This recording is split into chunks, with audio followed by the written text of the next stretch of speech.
Good morning. Welcome to Build 2013. My name is Vijay Rajgopalan. In this session, we're going to talk about building tiered applications using Windows Azure Cloud Services and virtual machines. Here is the agenda. I'll first introduce you to the compute choices on Windows Azure platform.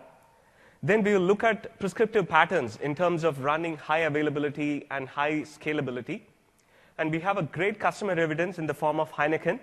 They will come and talk about their experiences running Windows Azure applications at scale. And then I'll reinforce some of the lessons that they've learned in this to really put it in perspective for you to stitch things together in the Windows Azure compute platform. And I have lots of demos as we go through this session I'll be introducing to you as well. Windows Azure really pioneered the concept of platform as a service when we launched 3 years back. Since then, we've had numerous releases. Last year, we introduced infrastructure as a service based on number of feedback we got from enterprise customers. And infrastructure as a service became generally available starting this April as well. So in this particular session, I'm here to introduce you how to bridge infrastructure as a service and cloud service compute resources so that you can run internet-scale cloud applications at scale. Windows Azure has data centers, physical data centers all over the world. So depending on your application architecture and customer base, you can pick the data center that you want and deploy your solutions. At the fabric layer, we have the core compute, storage, and networking that provides great foundation for all the building block managed platform as a service, whether it's cache or service bus or media. These are the rich building block services that helps you to build internet scale applications. On top of all these things is all these services are exposed as open RESTful APIs so that you can build applications using your favorite choice of languages. All the SDKs that we distribute from Windows Azure are already contributed to GitHub under open source licensing to really reinforce the interoperability and openness of the platform. Let's now look at the compute options on Windows Azure. As I said, my primary goal for this session is really, since we've evolved as a platform as a service, compute platform, and added infrastructure as a service, there are a few really key scenarios that each of them meet. And I'm going to put them in perspective to really let you enable both infrastructure as a service as well as platform as a service capabilities. So let's look at what are the core value proposition of infrastructure, cloud services, web, and worker role first. As you know, in order to run tiered application, front end, middle tier, the canonical application, where you really get to focus on the app and not on the infrastructure, you can really spin up your application seamlessly, tiered application through the cloud services. And if you require advanced networking or advanced administrative capabilities, cloud services provides you as well, using the advanced networking protocols to connect back to on-premise, as well as manageability, where you can transition your existing skill set. So if you're a startup and if you're trying to really add value to your customer, to jump on to providing your domain expertise, not to worry about the infrastructure, cloud service is a fantastic value proposition for you. Virtual machines really enable you to bring your existing on-premise experience as well as on-premise workloads. So if you've already invested in Windows Server workloads, enterprise applications, you can seamlessly bring them onto Windows Azure. So most important scenario of infrastructure as a service is to light up the bread and butter Windows workloads, SQL Server, SharePoint, line of business applications, BizTalk, and all these scenarios. The second scenario that I would like to reinforce is the ability to do dev test on Windows Azure infrastructure as a service. With the recent announcement at TechEd, you can pay as you go, per minute billing, as well as stopping a VM without having to worry about it, provides you a great opportunity to run dev test on the cloud. Finally, it is an open platform. You have the choice of Windows servers as well as Linux. So for a heterogeneous workload, infrastructure as a service provides a great opportunity as well. Okay, and this is another spin on, okay, I'm only concerned about building internet scale web workload. Which direction should I go? Websites or Windows Azure cloud services based web role? This is a commonly asked question that I get. My take on that is both of them offer unique services, and you can organically start from websites and graduate to web role. But if you're an enterprise and if you need advanced networking to your on-premise, for instance, a scenario could be you'll be running your web application workload on the internet on Windows Azure, but for security reason or due to privacy reasons, you may need to hold your database on-premise. In those cases, if you need advanced networking, you will bet on web role. And more importantly, many arbitrary frameworks, if you wanted to run Java on the cloud, if you wanted to run third-party frameworks, web role provides a deeper capability as well. All right. I'll just do a quick, since majority of you are already using Azure, I'll skim through some of these slides to get to the meat of this. As I said, cloud service is all about focusing on the app, not on the infrastructure. So you let the platform do the magic for you. Let me go through some of the core capabilities the platform provides. Consistent application updates. Because you are working on a stateless platform as a service model, you really focus on your app code. And when there is a hardware failure, when there is a service healing, we automatically spin up an identical VM with the same payload of your application code and install it. And we take care of all the instance management for you. You have the replica of all your instances running. We manage it completely from the platform. And all your software within the guest operating system are patched by Windows Azure with the highest availability guarantee as well. This is a core value prop where you get to focus on this. And a typical canonical app is you have a front end, middle tier, and database. The pattern that we've always talked about is use your persistent store in SQL Azure or in Windows Azure storage. This is a canonical pattern. But in this session, I'm going to dig deeper on how do you use SQL Server running on virtual machine. What are the best practices? How do I create a security boundary and still have a high availability SQL Server running on infrastructure as a service while my front end and middle tier running using cloud services? How do I bridge it? What are the challenges today that exist as we are in this journey to bridge cloud services and infrastructure as a service? How do I overcome those limitations? Deploying is very simple. You think about the blueprint of your application, your payload, your configuration for the environment, and your application code which you zip up. And you use a REST API, or you go to the service or using the management portal, deploy your application. We take it to the Fabric controller. We look at the allocation where you wanted to spin up this workload. We automatically deploy in the appropriate infrastructure for you. So the three things that as a modern platform as a service developer you need to worry about are your blueprint of your application, which is your service definition, your configuration, where you wanted to deploy this application, and finally your application code. These three things are the core pieces where you get to focus. Nothing about the infrastructure. The platform automatically takes care of everything. Patching, .NET framework, Windows updates, and all your machines are taken care of, and you just get to focus on the domain. As many of you are following Windows Azure, we are continuing in this journey. We constantly have a very fast release cadence. The most recent SDK that we released for Windows Azure is the SDK that we shipped in April. The three things that I wanted to highlight for modern startup developers are support for high memory SKUs. If you're looking for cloud as a high performance computing, we have beefy machines right now. So that the machines A6 and A7, these are the new high mem SKUs that we have introduced that was released in the latest release. Finally, if you're looking for deeper diagnostics, our partners in Visual Studio have done a great job integrating diagnostics capability into the platform deeply. And finally, we have fantastic options for deploying your application in a really, really fast way. We've introduced a new knob in your publishing experience called simultaneous update.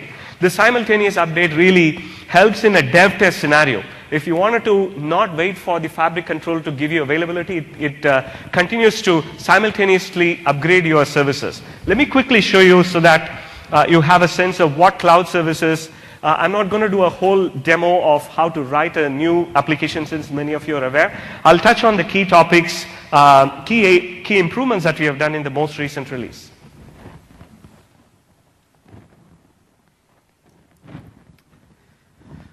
All right, so I've got Visual Studio here. Let me first start with the most simplest one. Let me switch back to the Solutions Explorer.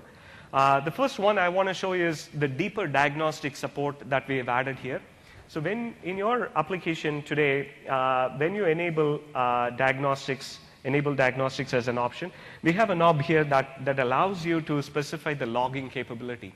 This used to be a pain for a platform as a service developer where you have to muck up with this diagnostics config file, and once you deploy it, you can't change it.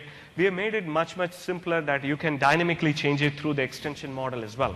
So what you see here is that during my design time, I can figure out all the diagnostics data that I care about, and I can specify what I want. For instance, IIS logs, performance counters for response times.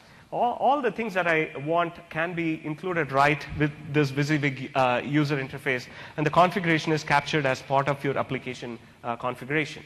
I'll just show you a sample of this diagnostics data. So when I run it in the local emulation environment, it actually populates in the local storage system. So when I run this application, I can go to the blob store in my local, and I can look at the data that I've got. All the response time that comes from it. You can get this from the management portal automatically as well. But here during the development time, I can also look at my trace logs and what are some of the events that occurred in my application right within my application. So it gives you an easy way to configure your diagnostics and monitoring for your application and capture it during the development time as well as during the runtime as well. The second experience that I wanted to quickly highlight is essentially the notion of the new VM sizes, A6 and A7. One is 28 gig RAM, the other one, A7, is 56 gig RAM. So you can imagine doing, if you're into running a beefy worker process, for instance, number crunching application, big compute on the cloud, you have these new instance types as well. Finally, as you try to deploy this application using the published experience from Visual Studio, we've introduced a new knob, particularly to accelerate the deployment time. This has been one of the key feedback that we received from many of you. As a result, what we have done here is that there is a knob in the published experience in the advanced section. So if you go to the deployment update settings, there's a knob called simultaneous update. This is super handy. We encourage you to use it in a dev test scenario for accelerated deployment. When you select the simultaneous upgrade, we automatically update your code and the package into different, the Fabric controller in a simultaneous way rather than letting the Fabric do in a availability way. So that's the primary benefit of this.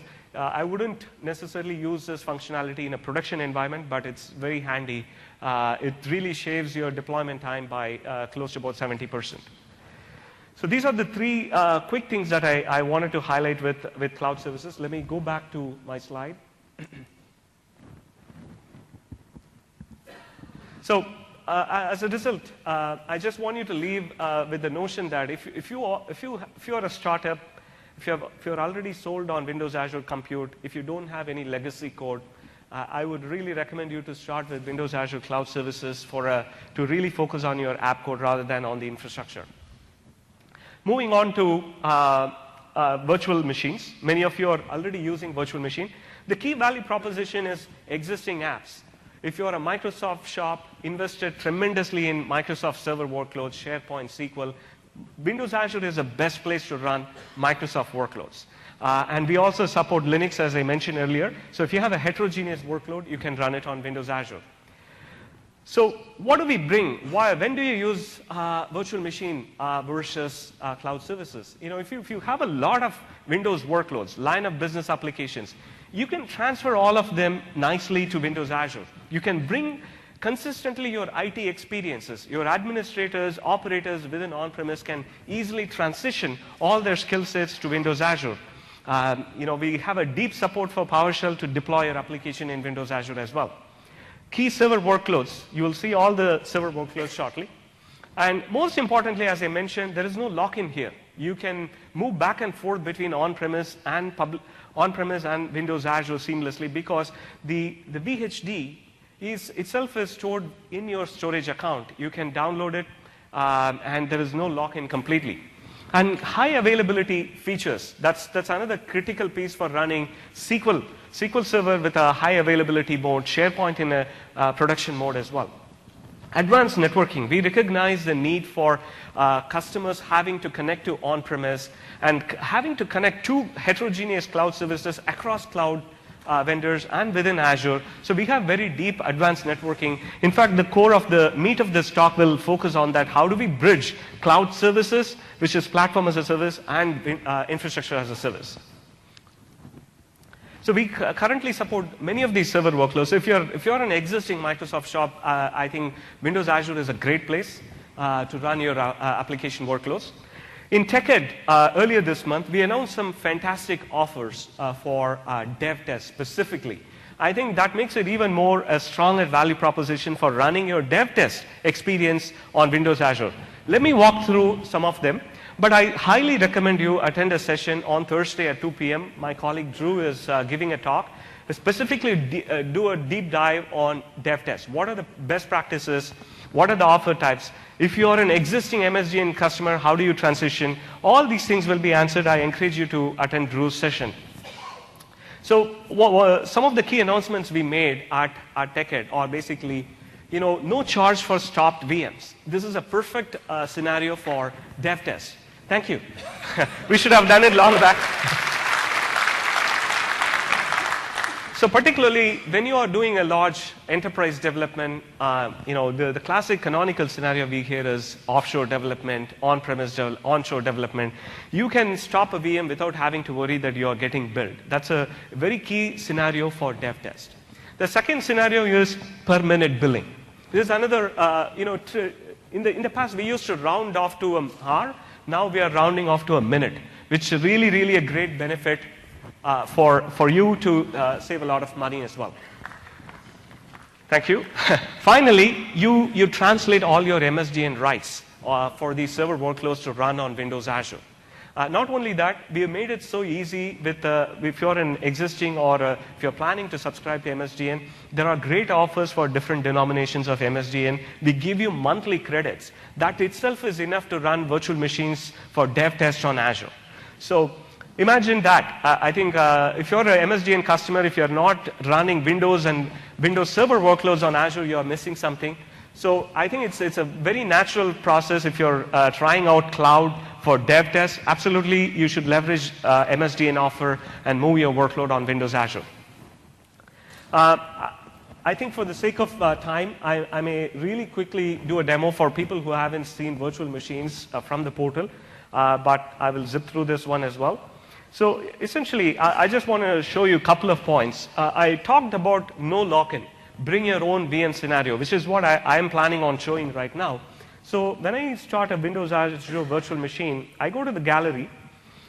You get to see all the platform-supported gallery of images. These are the platform images that Microsoft supports, all our server products, such as Windows Server, SQL, SharePoint, BizTalk. And not only that, as I mentioned earlier, we are working with our publisher partners for SUSE, Ubuntu as well. What I'm going to do right now is I'm going to do my images section. You see a couple of servers that I brought from my offshore team. They gave me a VHD file of their legacy application that needs to be tested on Windows Azure. I have the VHD sysprepped image that was sent to me. I uploaded to Windows Azure. This is actually backed against my storage account. This VHD file is in my storage account. And then I can create a new instance right from here. So that's a significant value proposition. If you already have a virtualized on-prem Windows infrastructure, you can seamlessly move VHDs back and forth. So I'll switch back to my slides. All right, now that I've level set all cloud services, how do we mix these two things? What works today, what doesn't work today? Because we are in this phase of iterating both the products in a simultaneous way, I just want to make sure you understand what are the caveats of bridging them today, what are the security risks of bridging them, what really works, and give you some guidance in terms of how do you bridge these together. First thing, when you create a cloud service from web and worker role perspective, what it really means is cloud service as a container is essentially the management, configuration, security, and network and model boundary. You know, the cloud service, the name itself for web and worker role is very tight. The unit of work for web and worker role is at a cloud service level. So whenever you do an update, we look at it from a cloud service angle. Any communication that happens between the roles within a cloud service are all secure, and all the context for code changes, config changes are done in that context. So when you spin up multiple instances also, that holds true. We have a replica of your source in the model. When you scale out, we copy that in a new virtual machine, so it's all identical. So cloud service from a platform as a service perspective is essentially the security boundary. However, in a virtual machine, you might have noticed when you create a new virtual machine, we have an intrinsic cloud service that gets created, but you don't have a visibility to that until you create a new virtual machine in the same cloud service. This has caused a lot of confusion for developers. Hey, what does this mean? Does this mean that I'm running in a high available model? These type of questions are constantly asked in the forums and other places. So when you create a virtual machine, we create a container called cloud service as well here. But when you create multiple virtual machines, you really get to see the cloud service behind these two things. And further, as of today, you cannot deploy both web and worker role and and virtual machines under the same container called cloud services. That is blocked today. So this is what you need to remember. There is a container for virtual machines for cloud services, and then there is a traditional platform as a service cloud services. How do I bridge these two things? So in my future references, I will reference virtual machines for the infrastructure as a service and cloud service for the web and worker role scenario. So in this case, I just want to call out that your application is not guaranteed by SLA in this particular model. Just because you have two VMs in a cloud service doesn't mean that you have high availability for your application. Okay. So let's talk about how do we bridge these two things together. As mentioned earlier, I just want you to, there has been Windows Azure pioneered the concept of platform as a service. In that regard, we sort of created a wall between IaaS developers and cloud services developer. I just want you to step away from this and see how you can bridge all these things together. Obviously, there are a lot of benefits, as I mentioned earlier in past. You have faster development. You just get to focus on the domain. It's very cheap to run because we have identical instances. You don't have to train your staff. It's super easy to run. Manageability, operationally, you're not at all dependent on anyone. The platform does it everything for you. So when there is a need, absolutely, I would encourage you to start with cloud services when you're starting something new to the cloud. But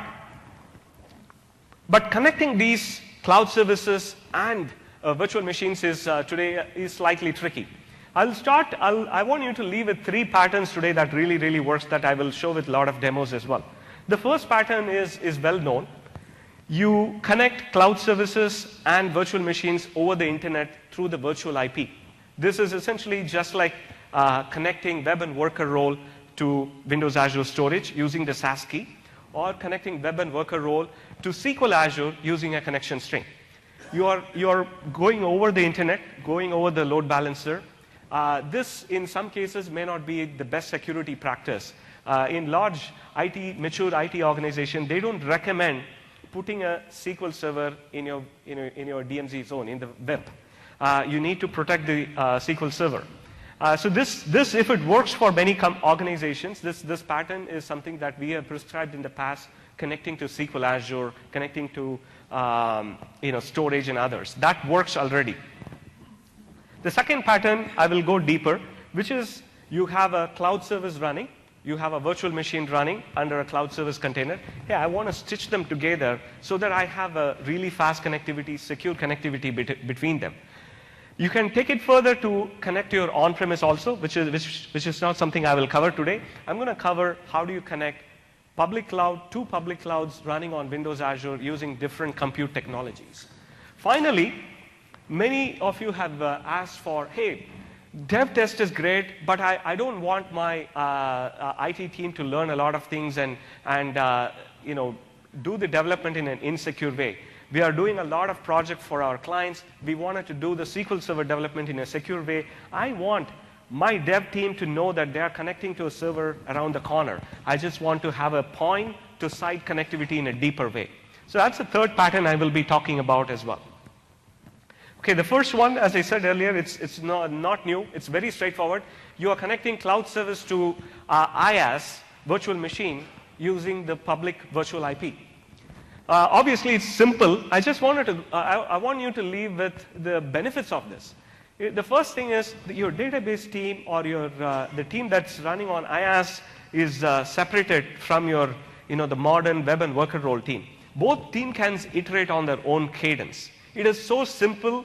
You're not doing a massive deployment of all these things. It can coexist.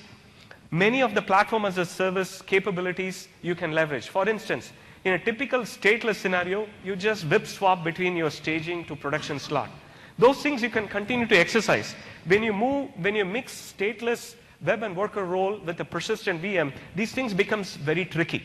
So by keeping this separate, you can continue to take advantage of all the platform as a service capability as well as the IaaS capability. They can coexist simultaneously. Easy dev test. Your team can seamlessly dev test this without having to cross through many of the IT policies in other things. And the persistent services are available from other services as well. The weakness is, obviously, depending on where you're deployed, your database, there is definitely latency in this model. Because you're going over the web, there is going to be latency. It is less secure. I don't know how many IT organizations, depending on this audience, I would like to know how many of you can put a SQL Server on your web. Is it, if you could raise your hand, how many of you do this pattern today in your real world scenario? Yeah, so no, but if you think about it, many modern cloud-based applications they don't consider SQL Azure or accessing Hadoop or any other third-party storage. They go over HTTPS in this model. This is completely acceptable as well. But from a mature IT organization perspective, this is a non-supported model, which is why it's a plain and simple, clear text connection string, which can be hashed and other things. This is a recommended process. Let's talk about the second model. Okay, connecting over virtual network. I think this model gives you a virtual network between your two heterogeneous cloud services. One running on virtual machines, the other one on cloud services. This is far more secure, low latency, because connectivity between your front-end web and worker role to your database running on infrastructure as a service is going through the direct IP, internal IPs. So it's fast as well as secure. It's going to be tricky in this model. Also, you can continue to do whip swaps and other platform as a service capabilities.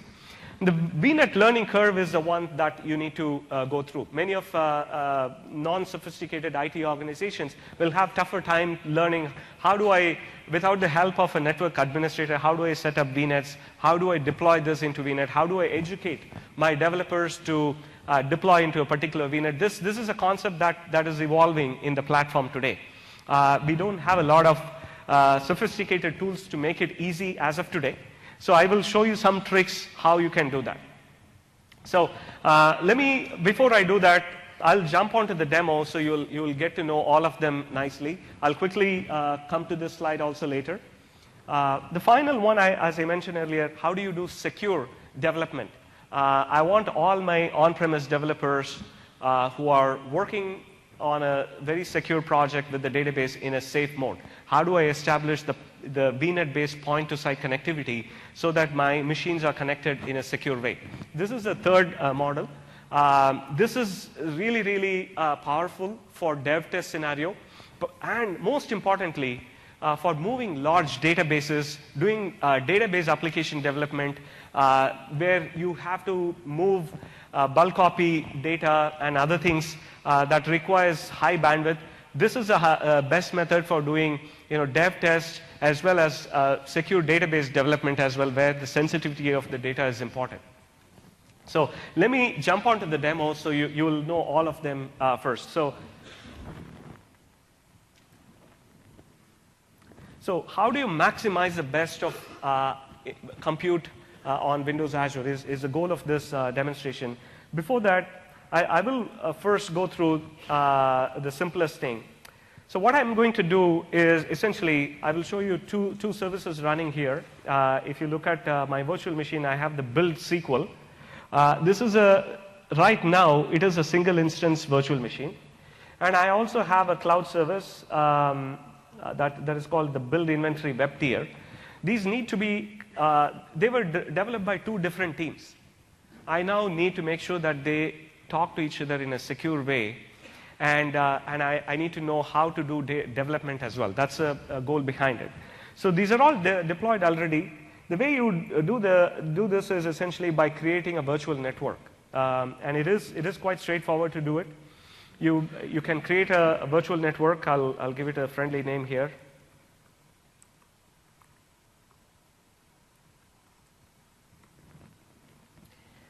You specify the name. If you're bringing DNS servers from on-premise, you do that. But in this particular case, since I am interested in creating a point to site, my desktop or my laptop to be connected to a virtual network, I'm creating a point to site experience here.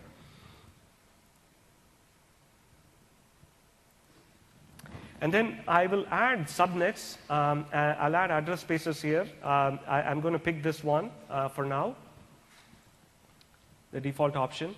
And then I'm going to add a few subnets so that I can deploy different workloads in different virtual networks. For instance, if it's a canonical 3-tier application, I could say SQL Server,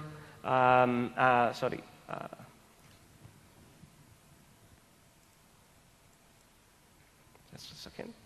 I'll rename this. I have a front-end subnet. And then I'll also a gateway subnet for my gateway, which is the intermediary to build this VNet. So this takes a few minutes. While it's creating a virtual network, I'll show you what I had already done for this demo. The build VNet was also created in a similar fashion. If you look at the how it is configured,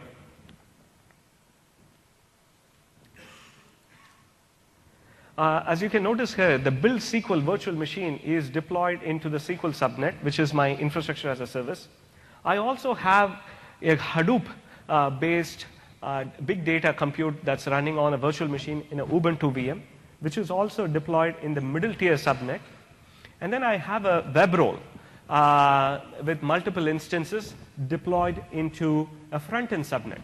This is the canonical topology of an n-tier application, where you have a middle tier doing big data compute and SQL. This is all set up. The greatest thing about this is that once it's created, I will come back to this, and I need to upload my client certificate to authenticate my desktop here. But in this particular case, I have already done that. So what it does is, once you do that, Windows Azure gives you, it automatically in the runtime generates a VPN client for you to establish a secure connectivity between your laptop and to the virtual network. So right now, for instance, I have this VPN client for 64-bit as well as for 32-bit. I've already downloaded it. You can, when I click the network setting, you will see the build VNet already connected as well. For the sake of this demo, I will disconnect and reconnect it so you know how it works. I will go ahead and reconnect to this build VNet. What is happening is I am authenticating my current laptop to connect to this virtual network. I will connect to this. It's just like a normal VPN client, and it's using the certificate, it authenticates my laptop. Now I have a secure channel between my laptop to the SQL server running in Windows Azure. As you notice here, the build SQL Server has the internal IP address of the 10 dot address. That is the address space that we did when we created this VNet. So it's so funny, I could simply go to remote desktop here and use as a matter of fact, I'm already running the remote desktop. Let me close this so you'll know what I mean. So I basically, it's like server running next to me. I'm using the 10 dot address space here. I'm connecting to the SQL Server, doing SQL Server development, just like how I do on-premise.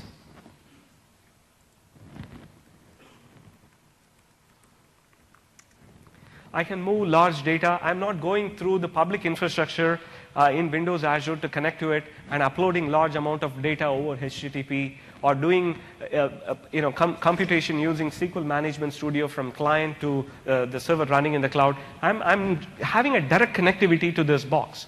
I can move data. I can access this machine just like any other my front-end machines to improve my productivity. So that's a point I just wanted to highlight.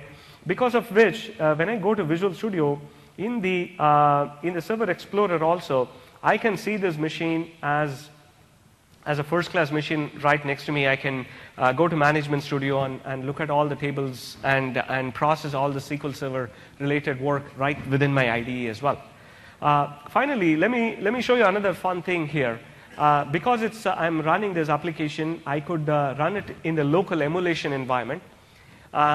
As you notice here, I'm running it in the emulation environment. It is using, in the connection string, it is using the 10 dot address space, just like how this machine would be, how you would use it in on-premise to connect to this machine. As it opens up, let me show the config file, so you will notice what configuration we have.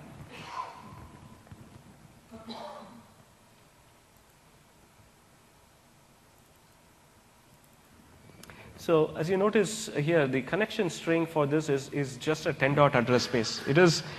I'm running a SQL Server in cloud using a 10 dot address space that has a private channel between my laptop, and I'm running it. So this app should be running. I can see in the emulator, the app should have spun up the website by now. Let's see. Yeah, it's right here. I can run it here. So you can see the IP address. It is a local IP address here from my local machine.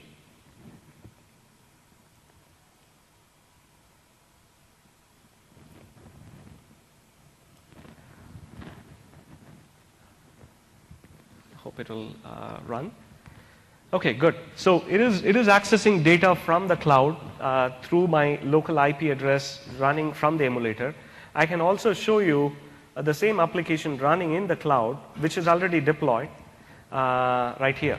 So you can see here, I can add a new item here, and it will show up side by side, just to demonstrate that whatever changes you are making in the public cloud will reflect here, as well as it's a very fast dev test experience. Let's go ahead and add a small item here so that you'll see the changes right here.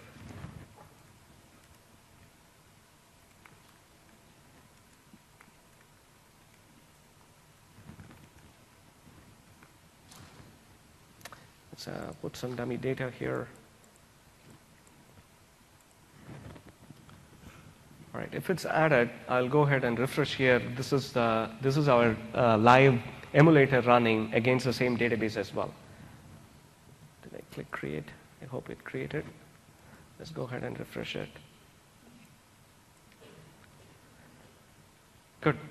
So the point I'm trying to make here is that this is one way of securing your laptops and client access to public cloud in a secure dev test model. Let me show you a couple of other things. As an extension of this, you can also integrate your cloud service to TFS in the cloud. If you wanted to do build server and continuous integration in the cloud, you can extend this further and integrate to TFS in the cloud as well, which is very, very straightforward. And once you integrate that, you can run your whole build server from the cloud itself. So, for instance, for this project, I'm already running the build in the cloud. This is going through a secure channel. It is running in Windows Azure. As you see here, I have integrated my build server in the cloud for this project. And all my past builds are showing up. I can whip swap between the old builds seamlessly as well. So this is an extension of how you can take this further and integrate your build server in the cloud also using this secure channel. So just to summarize the demo that I did, the simple connectivity is good for certain scenarios. Use VNet to connect cloud services running web and worker role and virtual machines. And finally, do the point-to-site connectivity for secure, accelerated database development and dev test connectivity as well. Let me switch gears back to my slides. Finally, I'm going to introduce quickly to high availability. So as I mentioned earlier, just because you have multiple instances running doesn't mean that you have high availability. So in our observation, looking at the data of customer patterns, we noticed that a lot of web and worker role customers are running single instance. So I wanted to call this out. When you are running single instance, we don't guarantee SLA for you in Windows Azure. So it's always is a good practice to have multiple instances. So in a cloud service model, we have the concept of update domains and fault domains to how to do the updates for your application. So when you are deploying your application, your web and worker roles are, when they are multi-instance, they are deployed in a different updates and fault domains, guaranteeing availability. So when we are doing a host OS update or a guest OS update or any upgrades and other things, we automatically make sure that we recognize the upgrade domains and fault domains you have and take down your server in that round-robin manner. And this concept also exists in a different way in virtual machines. I just want to introduce you to that. So in virtual machines, when you create VMs, you have the notion of availability sets. So before you create a virtual machine, you need to create an availability set. And when you're trying to deploy your VMs, make sure you deploy into the availability set. I hope my slides are moving. I had some difficulty. So in this particular example, I have two virtual machines. I wanted to have a load balance to two IIS virtual machines and SQL machines. I could seamlessly enable high availability by deploying the SQL machines in a particular availability set and web machines, IIS, in a different availability set. So this way, my IaaS will also be guaranteed for high availability of 99.95 SLA. So make sure while you're creating virtual machines, when you're trying to bridge PaaS and IaaS, make sure you use the availability set concept for IaaS so that you'll have consistent availability between PaaS and IaaS. So at this stage, I'm very, very pleased and excited also to introduce my friends from Heineken who have done this in a great scale. This is a pattern that they will reinforce in their demo as well. I just wanted to capture a highly available mixed mode scenario where you have backend in the running on infrastructure as a service using an availability set, and you have multiple instances of web role running using cloud services, and they are stitched together within a virtual network, providing you high availability. So at this stage, I would like to invite my friends, Ewout, Eric, and Dennis from Beertown of Netherlands. They're going to talk about their experiences deploying Heineken's web portal in a great scale on Windows Azure. Welcome.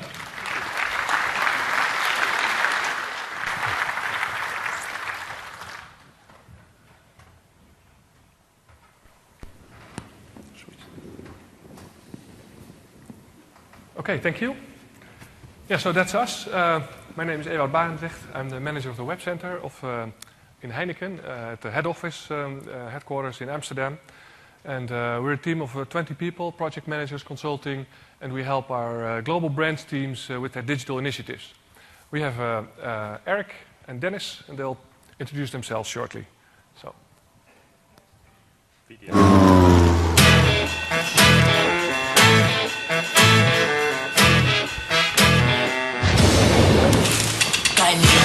Калинка, калинка моя, зато ягода малинка, малинка моя. Калинка, калинка, калинка моя, зато ягода малинка, малинка моя. Калинка, калинка,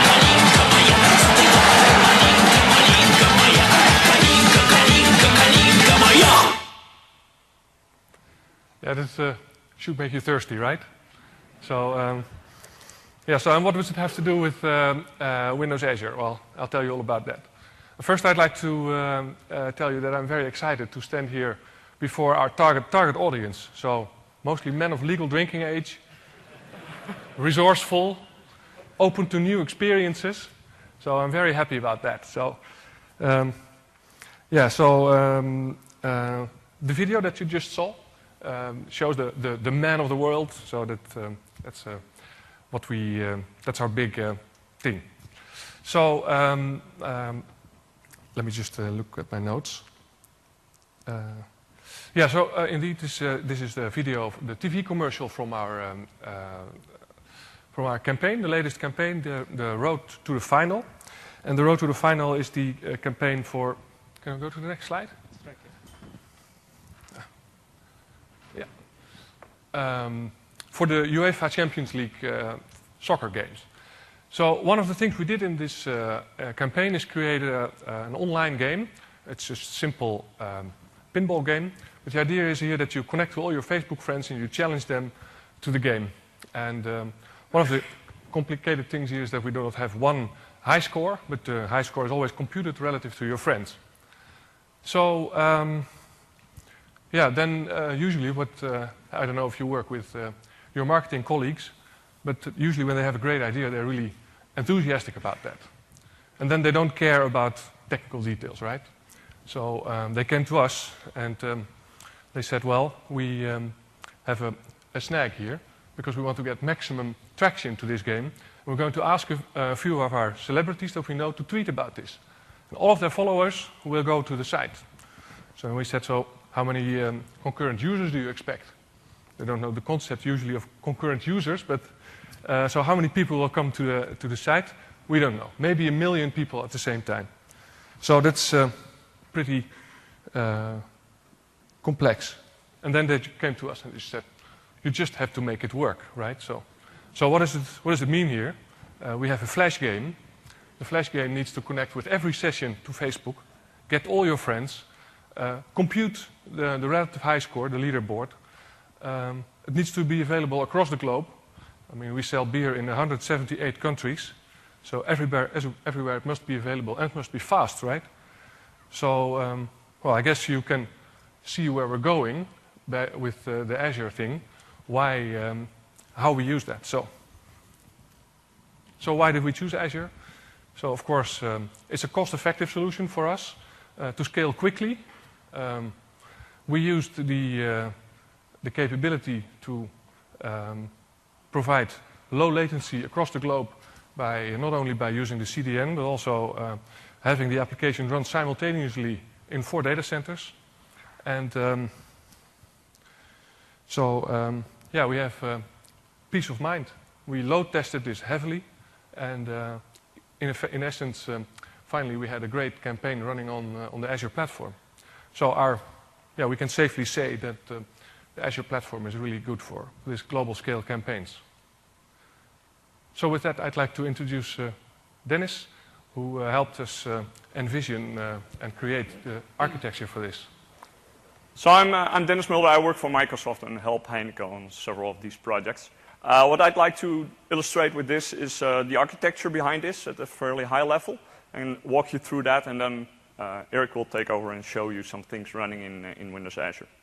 So obviously we'll have a lot of users visiting this as the figures tell, but we're not ready to disclose the numbers. The services we use is YouTube is playing that video. We obviously use Facebook for the campaign to go viral, and it did go viral. And the Windows Azure CDN is where we host the game, the Flash game itself. On the Azure side, we have a web API running in a cloud service, in a web role specifically, that has 3 APIs. One is sign-in, second is score, and the third is leaderboard. And you may wonder, like, that's fairly simple, right? A simple call to sign in and a simple call to record the score of a pinball game and then a leaderboard. The challenge is, though, as Ewout illustrated, is that we have millions of leaderboards because you have different friends than your friend next to you. And typically those friends are global as well, right? You have friends in the US, friends in Europe, friends in Asia, maybe, at least I do. So those challenges are things we had to overcome. Then there are some other capabilities in Windows Azure that we needed, right? Table storage is where we store our Facebook user IDs as well as the score on which we base the calculation of the leaderboard. Blob storage is used to store the flash video and then surface it through the Windows Azure CDN. And then we have some queues and workarounds on that. I'll get back to you in a bit. So the first thing the user would do is browse to Facebook, click on facebook.com/Heineken, look for the campaign, and launch the campaign. Or rather, click on a link one of your friends shared on your wall. Then you would download the Flash game, and the Flash game would connect to the web API to do sign-in, score, and leaderboard. And here's where it gets interesting in the architecture. We wanted to make sure that sign-in, score, as well as leaderboard are just always there, even in disastrous scenarios where things go wrong. So what we did is we separated the reads from the writes, and you may say, oh, what's a read, what's a write? So basically the leaderboard is the thing that needed scale, and that is our only read method. So even a sign-in and a score are our write methods, which go through a queue to get you the right response. So the leaderboard is the one that we calculate real-time, live, against table storage in a synchronous way, because we cannot pre-calculate like millions of leaderboards. For that, in table storage, we ended up with 10,000 partitions to reach the scale that we needed. Initially, we started with only 10, which didn't scale in the way we needed it to scale. In terms of writes, so when you finish the game and your score needs to be recorded, we always do that through a queue, and then we have a worker role that syncs that score message and stores it in table storage. The worker is architected and designed such that it will back off when table storage is busy serving like leaderboard and read sync requests, which has a user connected to it. We also use queues because we needed to replicate this data. We wanted this to be extremely highly available and extremely low latency worldwide in this worldwide campaign. So we store every message 4 times in 4 queues in every data center and then replicate it across the globe. This is roughly how that would look. So 4 data centers, 1 data center where your score would be stored, right? The blue one would go to all the other ones. But your friends may end up in other data centers where the same process happens. So in essence, we have like 16 queues to do this replication. Now the challenge was also the number Ewout provided, right? Is 1 million game plays per hour. To be honest, I think, yeah, the guy also had to make it up, the business guy, right? It's always with these numbers. So we wanted to prove that our system was capable of handling this, and even if it didn't handle it, that we would be able to predictably scale up so that the system would be able to handle it. And that's where IaaS and cloud services come together. Our architecture was deployed like this, right? A web role, table storage, and worker roles, and the queues on the right end.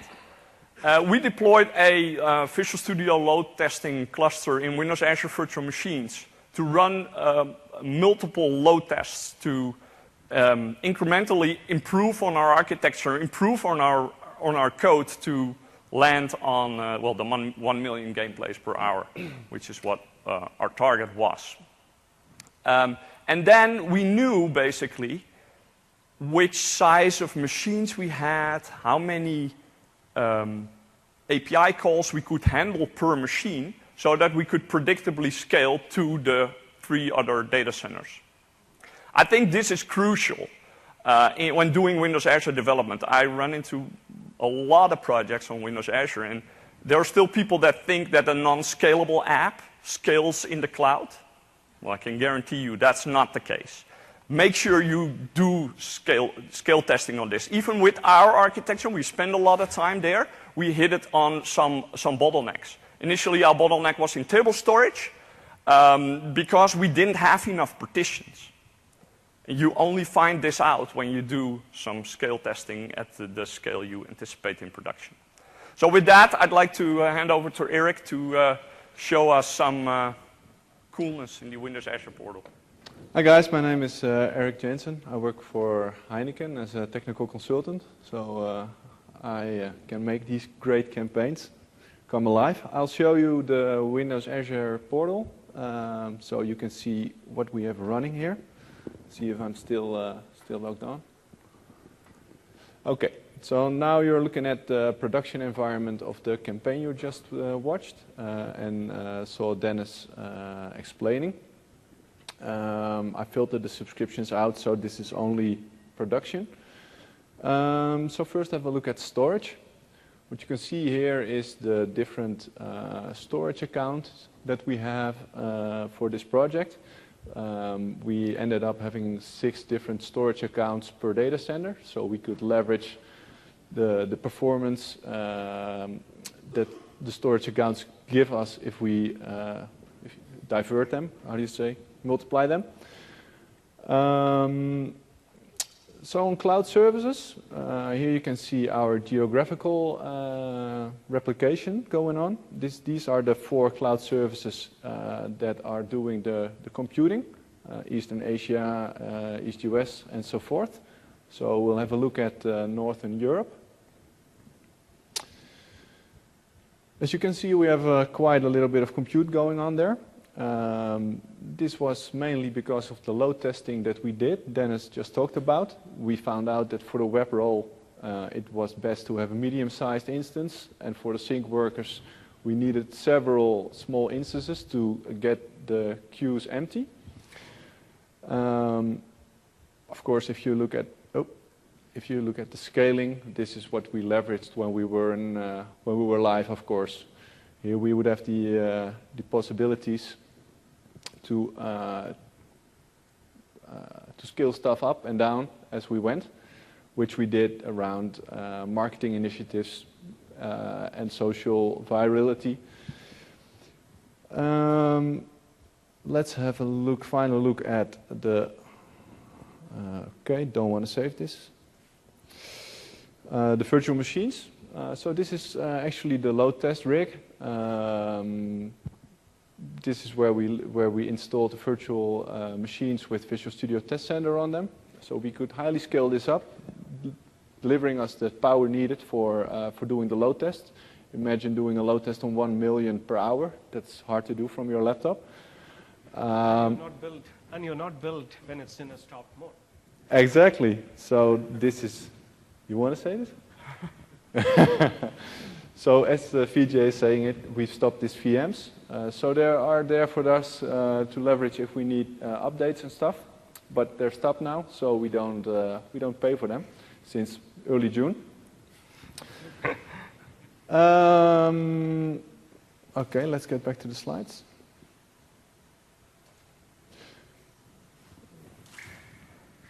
This is a pity.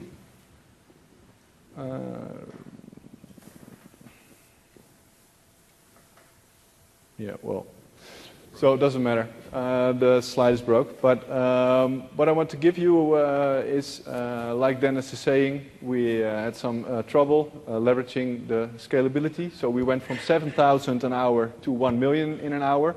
And there are 4 main things that we've discovered.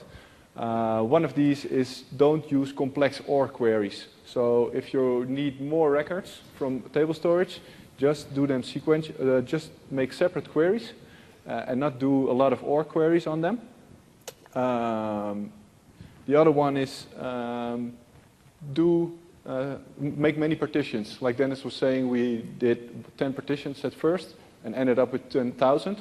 Of course, that causes you to do a lot of querying. And that brings us to the third one. Don't do querying sequentially. We used the task parallel library for that, making the querying do asynchronously in parallel. That boosted performance. And what we also found out was if you're querying something that isn't in there, it's more expensive actually than if it would be there. So it's like 1.5 times more expensive than a hit, so to speak. So yeah, I hope you guys are a little bit inspired of this real-world example. I know I love to do this, and yeah, we're hiring solution architects in Amsterdam. So if you like creating world-class digital campaigns, please contact us.